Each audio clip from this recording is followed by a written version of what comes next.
So I read an article this morning that I thought was so incredibly interesting, I decided to make a video same day, not something that I normally do.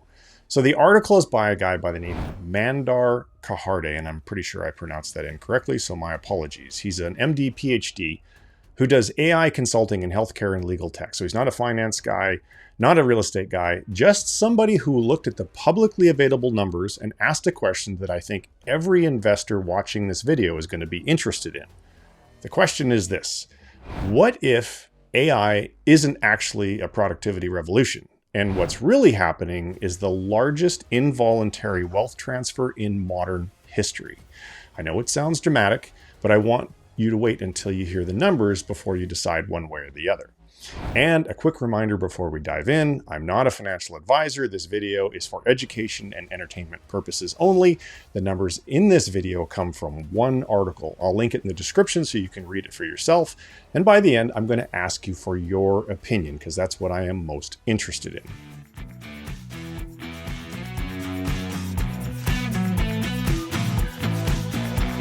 All right, let's start with the title of the article, $21.5 trillion turned to dust. That's the combined market cap of 7 companies: Apple, Microsoft, Alphabet, Amazon, Meta, Nvidia, and Tesla, also known as the Magnificent Seven.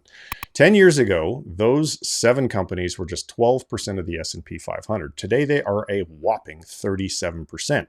In just 10 years, 7 companies went from owning 1/8 of the US stock market to owning more than 1/3 of it. And here's the part that surprised me the most. In 2025, AI-related companies drove 60% of the entire S&P 500's value increase.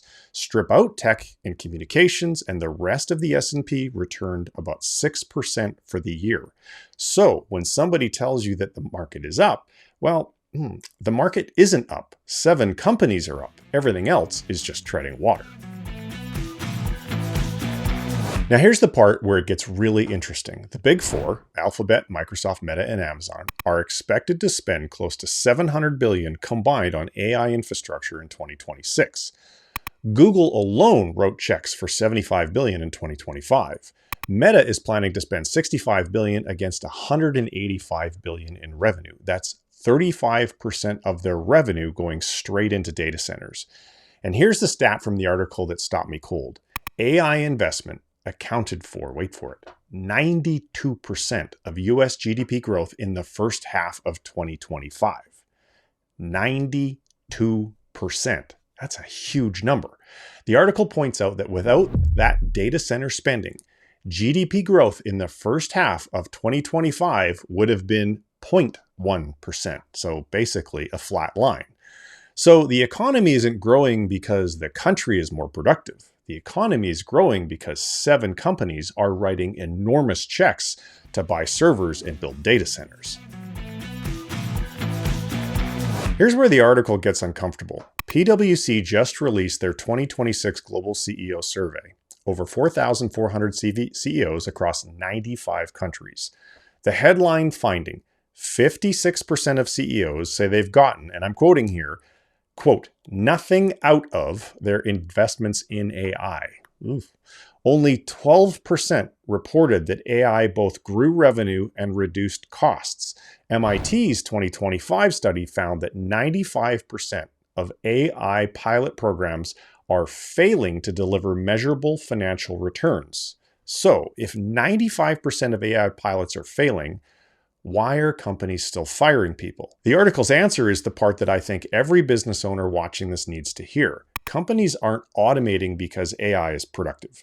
They're automating because bad AI is cheaper than humans. A chatbot that handles 70% of customer service inquiries badly is still cheaper than 4,000 customer service agents.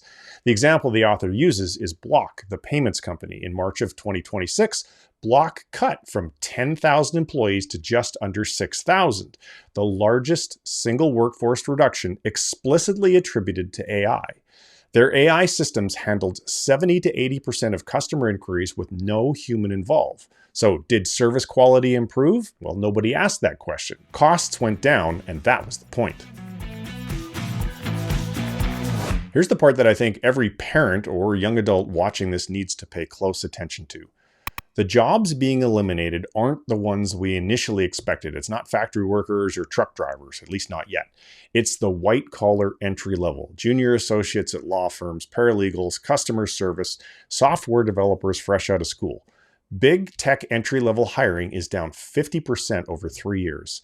Entry-level job postings overall, down 29% since the start of 2024. Recent college graduate underemployment has hit 42.5% at the end of 2025. Anthropic's own CEO has said publicly that he believes AI could eliminate roughly half of all entry-level white-collar jobs in the next 5 years or less. And 77% of new AI jobs being created, well, they require a master's degree. So if you've got a 22-year-old with a bachelor's degree and 40 grand in student loans, well, guess what? The math ain't mathing. All right, so now let's connect the dots. The Federal Reserve retracts who owns corporate stock. As of the second quarter of 2025, the top 1% of Americans own 25.6 trillion in stock in mutual fund shares. That is exactly half of all corporate stock owned in the country. The top 20% owns 93% of it. So when Nvidia goes up 800%, who actually benefits? When 7 companies drive 60% of the market gains, whose net worth goes up? Not the 42% of college graduates who are underemployed, I can assure you.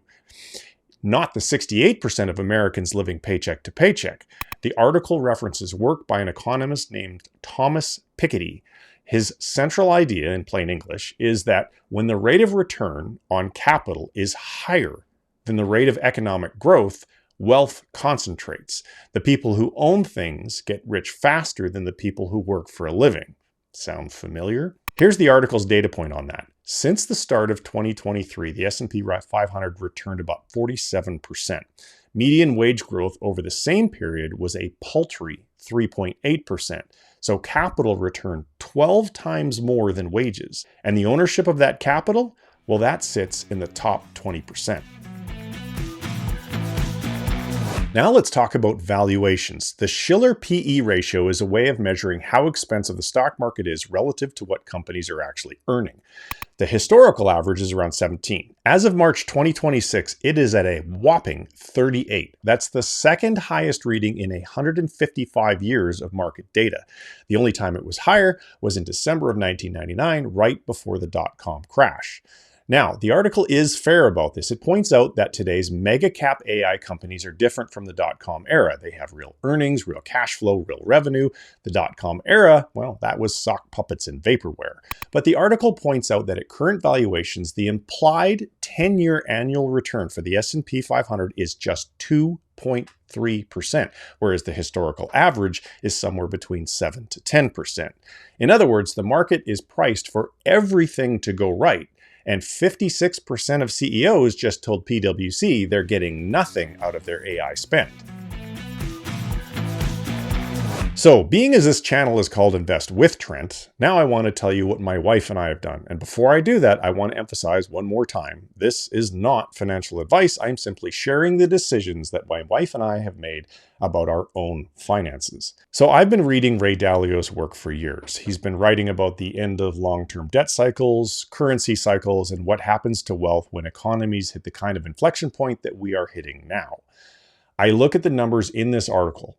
I look at the Shiller PE of 38. I look at 7 companies driving 60% of the market. I look at 92% of GDP growth coming from AI infrastructure spending, and I draw my own conclusion. My conclusion, and I want to be clear again, this is my opinion, not advice for you, is that I believe we're in one of the greatest stock market bubbles of all time, and in the middle of a war, no less. So Liz and I made a decision. We made a decision about managing risk. We weren't trying to time the market. And that decision was we decided to liquidate the stocks in our retirement savings, and we moved that capital into income-producing real estate, specifically into investments that we believe will perform well in a higher inflation environment. Some of these investments pay us cash flow every month. Others pay us quarterly. In both cases, these streams of income are largely inflation-proof. Now, I'm not saying we're right. We might be wrong. We might miss another 2 years of stock market gains, but that's the trade-off that we decided to make with our eyes wide open based upon what we were seeing. Put another way, we made our decision based upon following Warren Buffett's rule number 1, which is don't lose the money. And in case you're curious, rule number 2 is see rule number 1. So here's what I want from you on this video. I don't want to tell you what to do. That's not what this channel is about. The article that I just walked you through has a perspective, and I have a perspective, and you almost certainly have one too, because if you're watching this channel, you're very likely someone who has built something real and has real decisions to make about what comes next in your own financial future. So tell me in the comments what you think. Do you agree with the article's argument that AI is a wealth transfer rather than necessarily a productivity revolution? Do you think the valuation concerns, do you think they're overblown? Are you positioning your own portfolio differently because of what you're seeing? Or do you think that this is doom and gloom and that productivity gains are still coming? I do read every comment, and honestly, the smartest people in my audience are usually the ones who disagree with me, and that's one of the big reasons why I publish these videos. So if you see things differently than me, please tell me why, because I'm eager to hear your perspective. All right, thanks very much for watching. The article is linked down in the description, and I want to give full credit to Mandar Karhade for the original work. Go read it for yourself. There's a lot more in it than what I covered today. If you got something out of this video, hit subscribe, and I'll see you in the next one. My name's Trent. Thanks for watching. Bye-bye.